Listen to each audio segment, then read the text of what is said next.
Watch me scratch off now. Oh, God, he's going to kill us. Easy. Oh. I got me one, and you got you one. And that one's sitting there in the drive. I'm going to head toward Washington. Jack, if there's anybody up there that you can help me with to line this.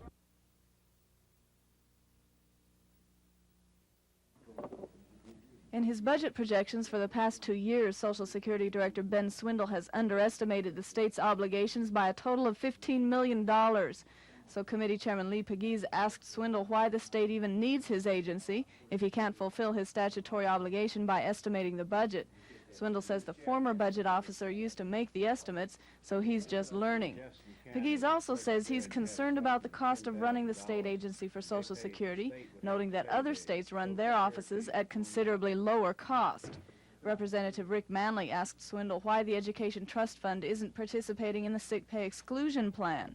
The plan is supposed to save money by making sick pay tax exempt. The general fund has already saved $103,000 under the plan. Swindle says the Board of Education is still studying the proposal. Manley told Swindle to ask School Superintendent Wayne Teague for a decision on the plan before Department of Education budget hearings on the 21st. The legislators also asked why the state pays Social Security taxes for teachers who are paid by local school systems. The committee took no action on the agency. Lisa Nielsen, WSFA TV News.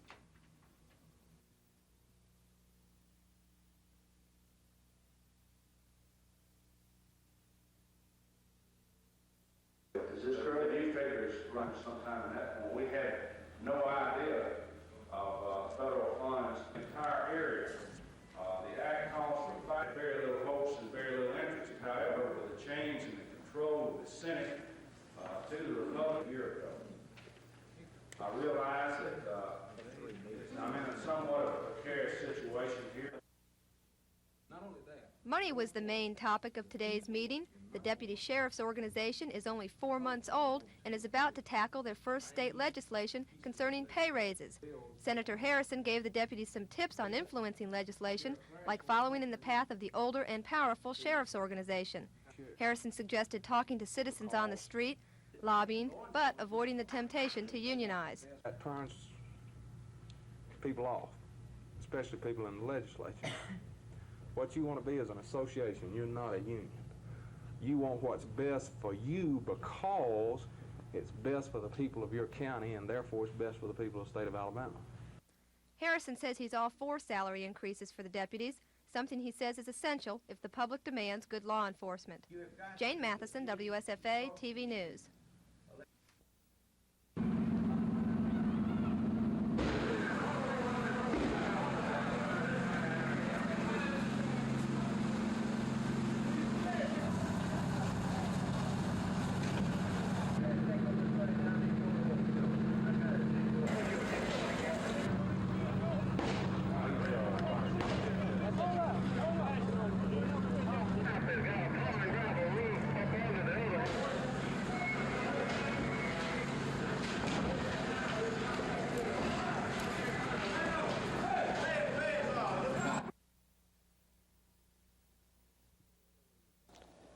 I think what we're referring to is a new regulation 403, which deals with disciplinary hearings.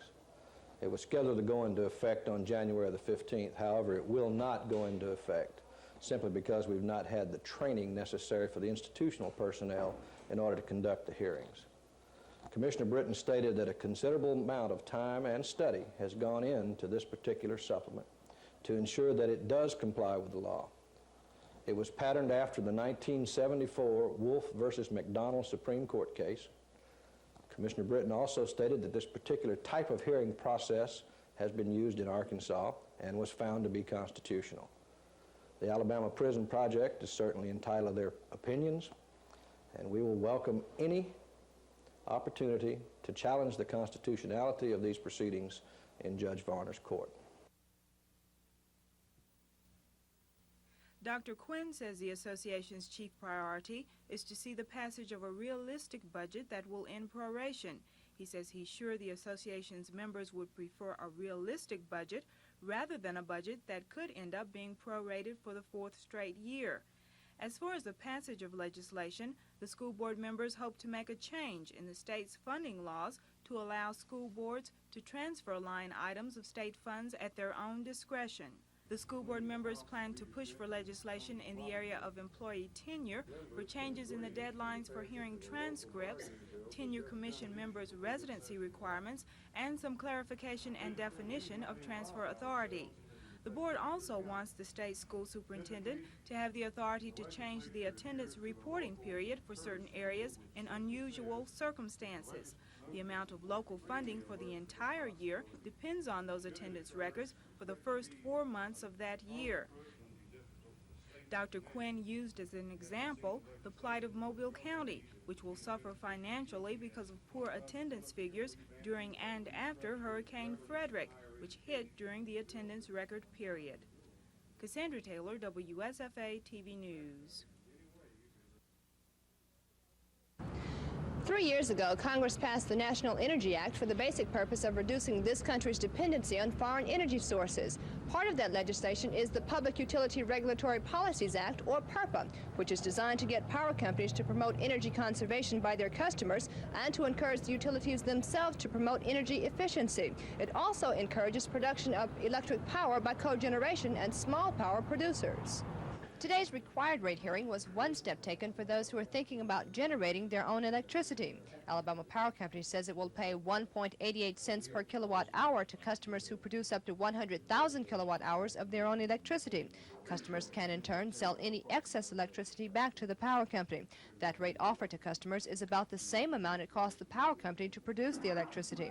Power company representatives were cross-examined by potential customers who wanted to know how much money they could save by producing their own power. Officials say the cost would vary depending on the system used. Power company spokesmen say all cogeneration systems must meet their standards to ensure safety to the public, power company personnel, and cogeneration equipment. Power company officials say there are currently no small power producers in Alabama, although there have been a number of requests. They say of the 25 inquiries, only 2 appear to be serious. Kim Davis, WSFA TV News. We're not aware that, we don't have first-hand knowledge on that being the case. But if not, then we will get some first-hand information from him. Yeah. Then we'll proceed in a different manner. And well, the deal has already been pre-filed with Mr. Holland to create the Capitol Complex, which includes that property. not going to serve any of us, really. I mean, it's not. Now, your friend that was in the legislature in Dallas County said he was on the committee. The appraised value. None of them are over the appraised value. And I think that if we had direction, we could complete it. So, one of the best facilities is an identical size of surgery. Their budget is roughly $4 million higher than overstaffed by how many nurses they have, how many we have in each our facility, doctors, psychiatrists, etc. From the Mayor of Tennessee State Hospital, one report that refers to the center. That staffing and that these, because as I don't have it before me, but we can get it. We can get that. I'll make a brief comment on it. We just renewed, and I checked. I don't know that I'm faulting anyone, but it appears that something's not just that. I'm not questioning the cost. I'm questioning the availability of the amount of space. See? They're simple, but they were reassuring to me because it was, every question that Tennessee people. Everything was planned, Senator, except that trip back home. If I found that in Tennessee. McDonald says he doesn't think the most politically powerful force in education limits its interest to school children. In an obvious reference to the Alabama Education Association, McDonald says there's much self-interest in that force. He told school board members that their organization has great potential, but is the most unused political influence in the state. The finance director says AEA people don't mind demanding that legislators attend their meetings, so school boards should do the same. He says if he were still on a school board, he'd make a shopping list and then inform his legislative delegation of those needs. He says he'd let legislators know that if they don't support their school systems, the community will be told that their representatives aren't interested in improving the schools. As a former legislator, McDonald says he'd have responded to such pressure. He says if AEA were twisting one arm and the school boards were twisting the other arm, he'd pay as much attention to the pain on one side as on the other. But he says in the absence of the school board, it's awfully tempting to bow to the interest group causing all the pain. Lisa Nielsen, WSFA TV News. Because my office budget consists of, that is very simple.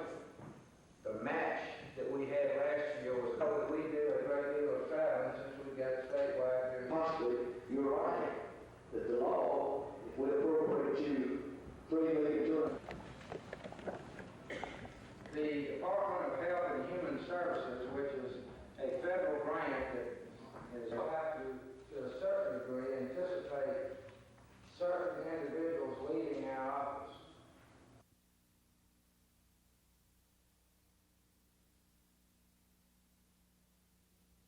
Kids in Georgia don't seem to have the loyalty to the state university in Georgia Tech like the kids in Alabama do, Auburn and Alabama. So there's more players left in Georgia and Florida than there is, you know, in the state of Alabama right now. But we'll try to recruit the best kids that we can possibly recruit, Phil. I'm not one that is going to panic because of the recruiting situation. We're going to recruit some great players, already have, and we're going to get some before this year is over. And we're going to get some big name players. But that doesn't necessarily mean that they're going to be great college football players. I don't know what the percentage would be, but I'd say that probably half of the blue chip football players that you recruit turn out to be great college players. And the other half of the great college players come from kids that were not highly recruited and just people that had the work habits and the desire and the things it takes to make great college players.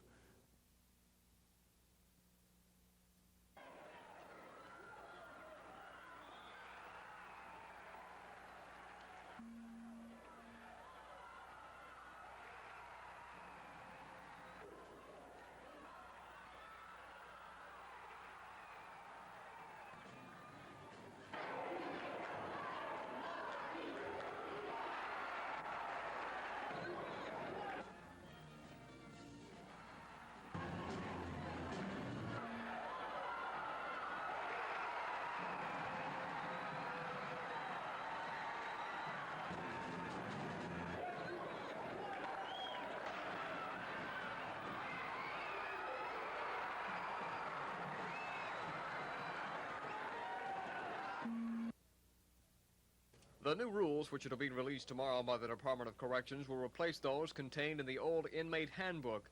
Attorney George Albrecht, who filed suit against the rules on behalf of an inmate in the Alabama Prison Project, says most of the regulations are vague, indefinite, and violate the 1st, 5th, 6th, and 14th Amendments to the Constitution. Prison Project officials have singled out 2 of the rules in particular, calling them the most outrageous and oppressive. The rules, Section D1B, states that the accused inmate will not be allowed in the room during any part of the proceedings except to present his testimony before the committee. No legal proceeding in the history of the United States judicial system has ever allowed anonymity to the accuser, which would occur in this case. Equally offensive is a rule stating that an inmate faced not only with the loss of good time, may be placed in isolation for a maximum of 12 months for any infraction of a Class 1 violation. If you have clear rules, a person knows what they can do and what they can't do. That's why my client is taking on these, the old rules and the new ones. Albrecht says he intends to work to revise the new rules to prevent an infringement on the rights of inmates. Dan Black, WSFA TV News. This case is older. He filed it on his own to start with, and his father...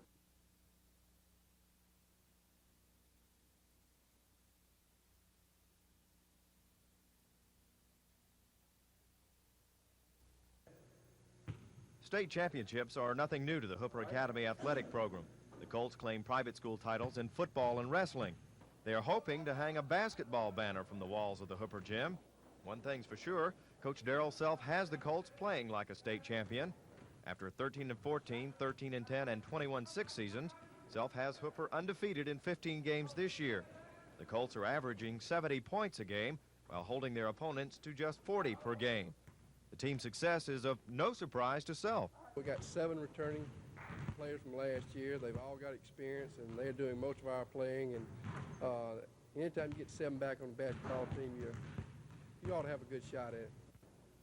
Next up for Hooper is a road game tomorrow night against Autauga Academy. Then it's back home against arch-rival Lowndes Academy Friday night. 4 road games next week may make or break the Colts season. Self is confident his players will hang tough. We hadn't played, as good as we can, I don't think. I hope we hadn't peaked. If we have, we're in trouble for the district and the playoffs. Overall team speed and good defense have carried Hooper to its 15 straight wins. With that kind of hustle and a little luck, the Colts may get that long-awaited basketball banner.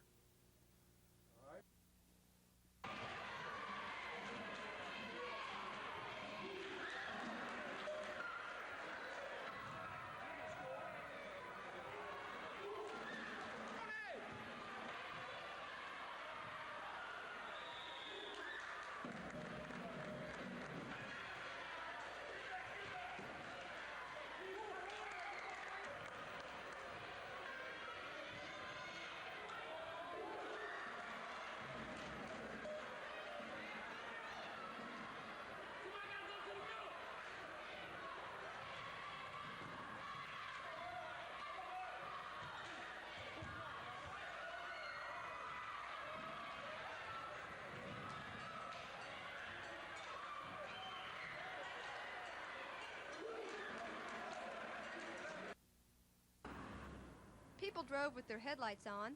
Most of the black-owned businesses closed for the day, and Montgomery High School officials reported over 50% of their student body taking an excused absence from class. The highlight of King's birthday observance was a memorial service at the late minister's First Church. During the ceremony, Alabama Supreme Court Justice Oscar Adams admonished the predominantly black congregation for making mockery of the laws King helped establish. Judge Adams says blacks should exercise their influence by voting more. He also stressed the high incidence of crimes among blacks, which he says must stop. And we've got to get away from this plantation philosophy that the world owes us something and the world owes us a living because we one time were enslaved.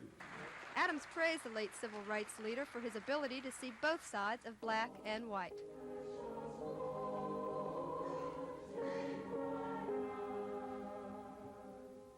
Jane Matheson, WSFA TV News.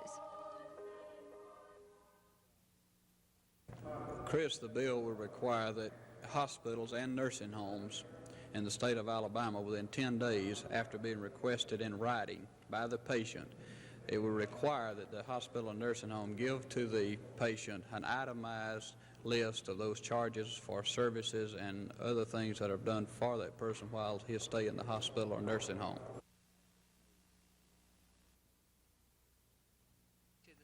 The proposed bond issue is still in its formulative stages, but has been billed by its creators as a top priority issue to be handled during the first week of the upcoming regular session, which is only 2 weeks away.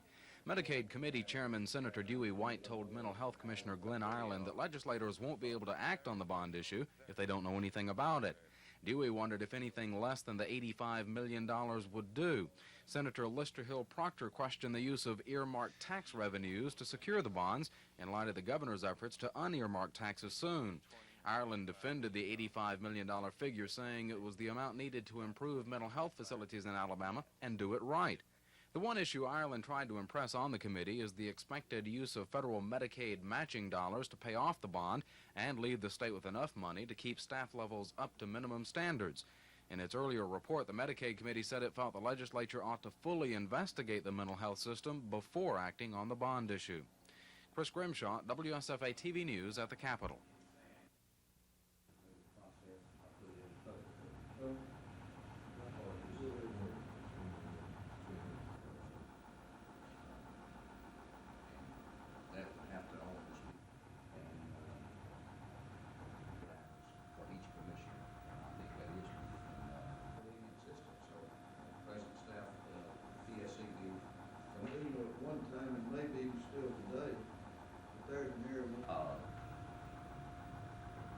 again, I come back to that concept and embrace it with certain reservations.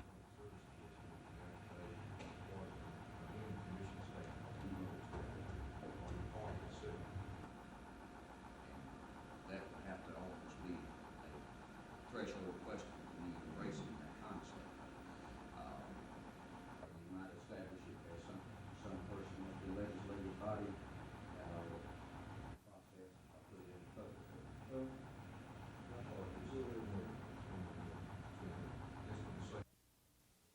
Casualty companies. The resignation comes after a 3-year dispute with the American Farm Bureau.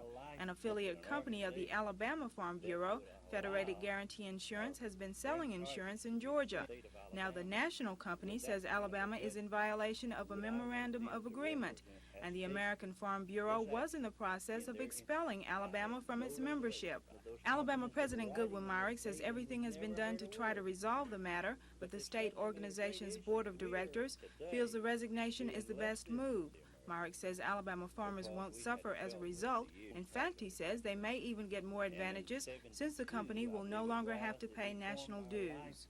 Myrick says he feels the move will make the American Farm Bureau come to grips with the problems in agriculture, and he predicts the national company will come back in a few weeks to solicit Alabama's membership.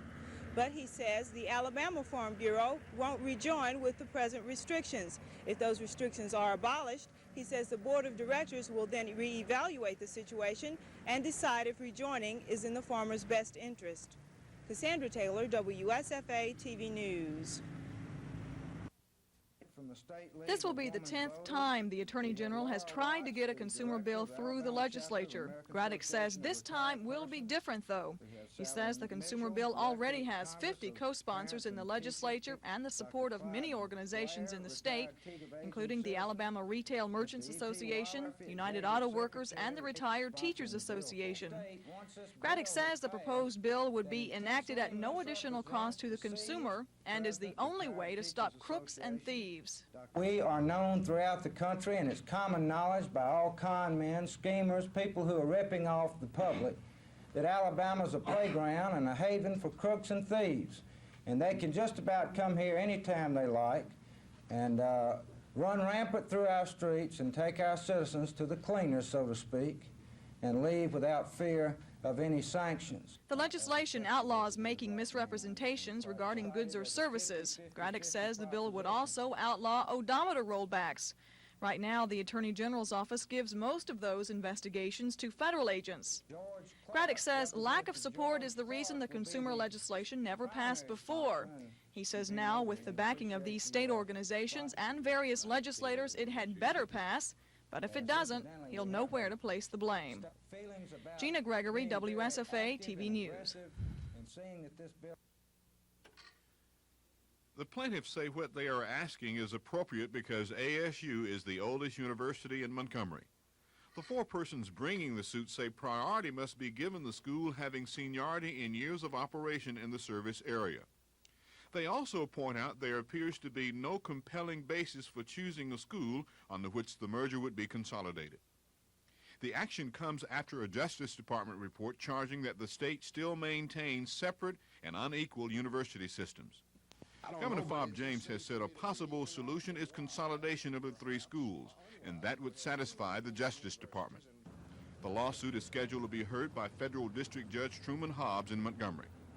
The plaintiffs in this case have included the records of a court suit in Tennessee several years ago, where predominantly black Tennessee State University sued predominantly white the University of Tennessee at Nashville.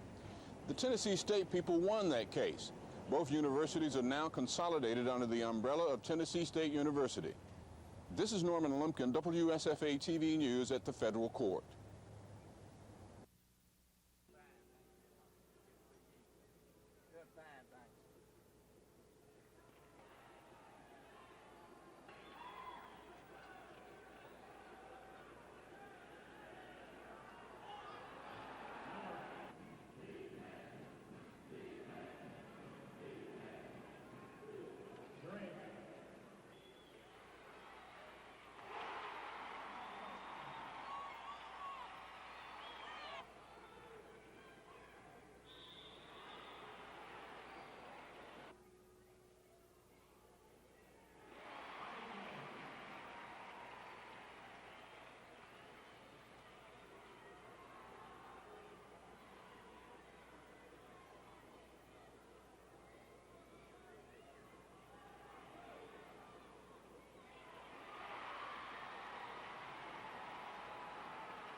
Bill Davis says in the next year the Unemployment Compensation Trust Fund will pay about $30 million more than it takes in.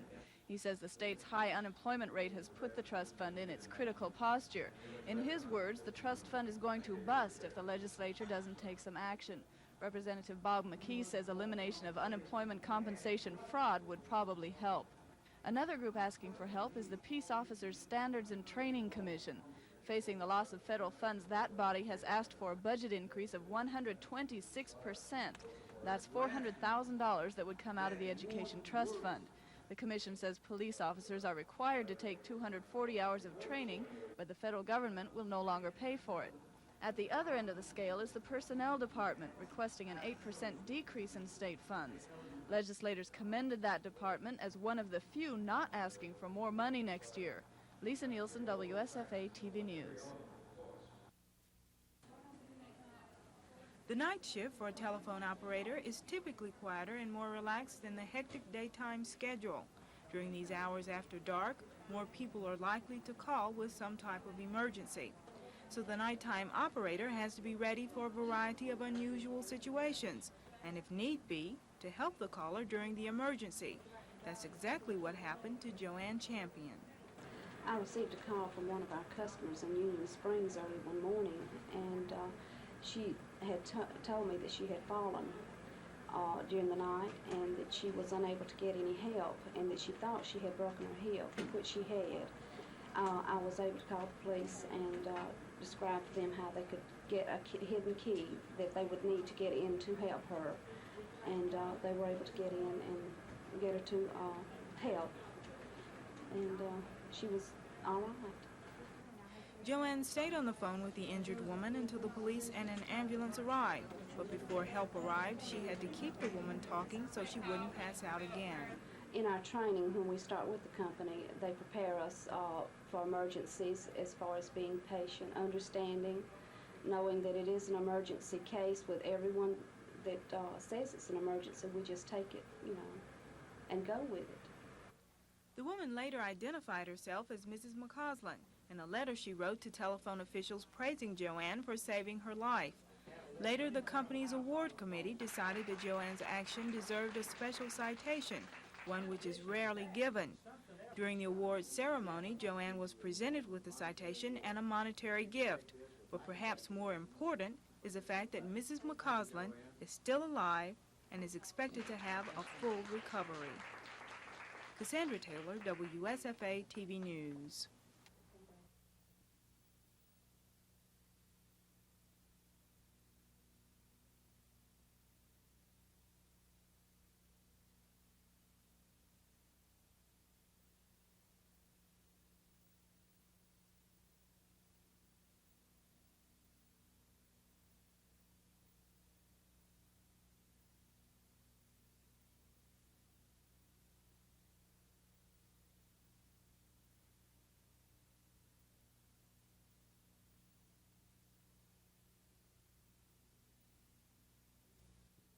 Case because we feel that ASU supporter Joe Reed says the suit is just a thing for those who support consolidation to remove duplication of programs at the three universities. The whole sole purpose of this litigation is to end duplication and to further the cause of our education and higher education in Alabama. And certainly we feel that Alabama State University, which is the only university in Montgomery, ought to be the institution that would be the surviving institution, because the others are really branches. And that's in effect what it does. The lawsuit is the first by any group from either of the schools.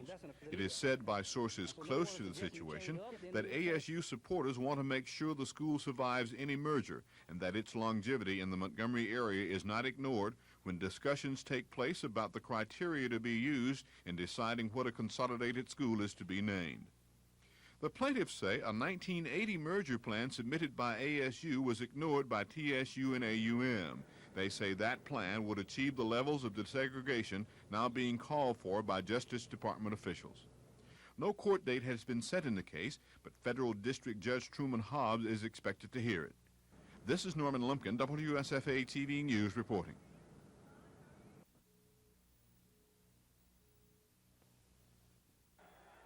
LSU looked like the 6th-ranked team in the country in the first 12 minutes. Behind Durand-Macklin, the Bengal Tigers jumped out to a 24-17 lead. But then LSU suddenly collapsed, and with Eddie Phillips leading the way, Alabama outscored the Tigers 17-4 to take a 6-point lead at intermission. The Tide then scored 8 of the first 10 points in the second half to take a 12-point lead with just 14 minutes remaining.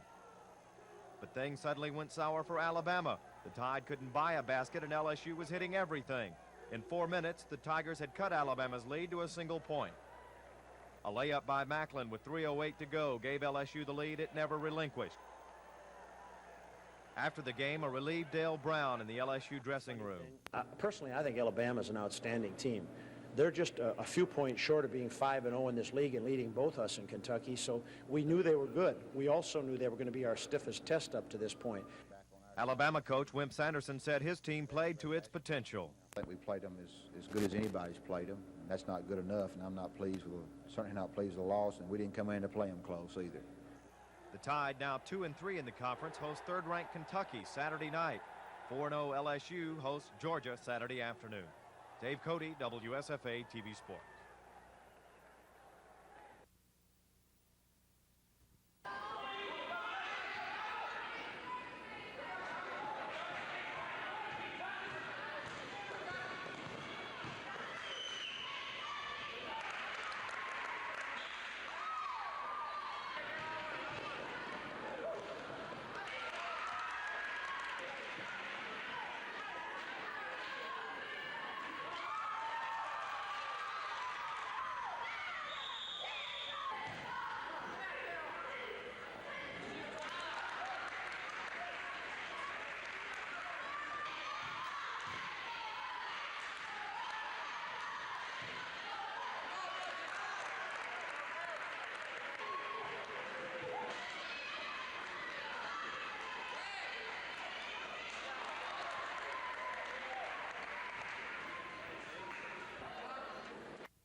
Willis, who has been a state environmentalist for 35 years, says toxic waste, whether it be chemical or radioactive, can be disposed of safely. But he says most of the waste cannot be destroyed, only stored in a safe place to protect society. He cited as an example the toxic storage site in Selma. There is, barring a tremendous earthquake or something in that area which might bring the stuff to the surface, there is virtually no chance of that material ever being of concern to society again. Willis was asked his opinion concerning the proposed nuclear fuel production plant Westinghouse plans to build in Prattville. We have a similar facility that has been operating many years in South Carolina, and there's been no significant problem from that facility. Regarding both toxic waste and radioactive waste storage, Willis says concerned citizens should go to their legislators and let them know how they feel about the toxic waste issue so they can relay the message to the proper regulatory agencies. Dan Black, WSFA TV News. Mayor Arrington noted some of Dr. King's accomplishments in Montgomery, including the fact that he was the first president of the Montgomery Improvement Association, an organization which started the modern-day civil rights movement. But Mayor Arrington says the fight for freedom isn't over yet. He says sometimes he feels the clock is being turned back on some issues, and the decade of the 80s presents blacks with an uncertain future. We're uncertain about the political future. We're uncertain about America's place in the nation or in the world leadership today. We're not even sure that we want to pay the price for our nation to be a leader in the world today. Arrington says it's time for blacks to renew the commitments of the past by regaining a sense of community, a sense of family, and to see that some concerns in the black community, like black-on-black crime, are brought under control. Arrington says many think documents like the Emancipation Proclamation have set blacks free, but he says freedom isn't contained on a piece of paper. It's what's in a man's heart. He urged the audience to become aware of the problems surrounding them and continue to march toward Dr. King's dream. Cassandra Taylor, WSFA TV News.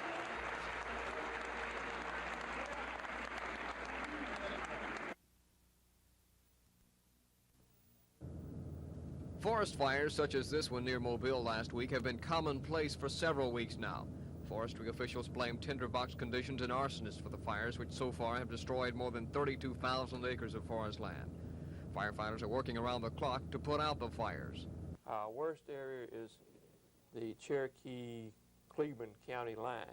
That's about a 2,000-acre fire still burning. We've got 5 tractors started on that early this morning.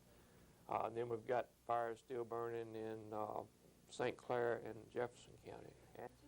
According to Highland, all areas of the state are susceptible to fires because of extremely dry conditions. We're about 2 inches below normal on rainfall since January. So we're, I don't guess you'd say we're extreme danger, but it's critical in the fact that everything's dry and we haven't had any rain. And the rains in the forecast is through, well, it's in the middle of the week if we get any. Highland says fires that began burning in Mobile County last week are continuing to burn in some swamp areas that are inaccessible to firemen using tractors to battle the blazes. Highland says so far only 2 firefighters have been injured and that their injuries were only minor. Dan Black, WSFA TV News.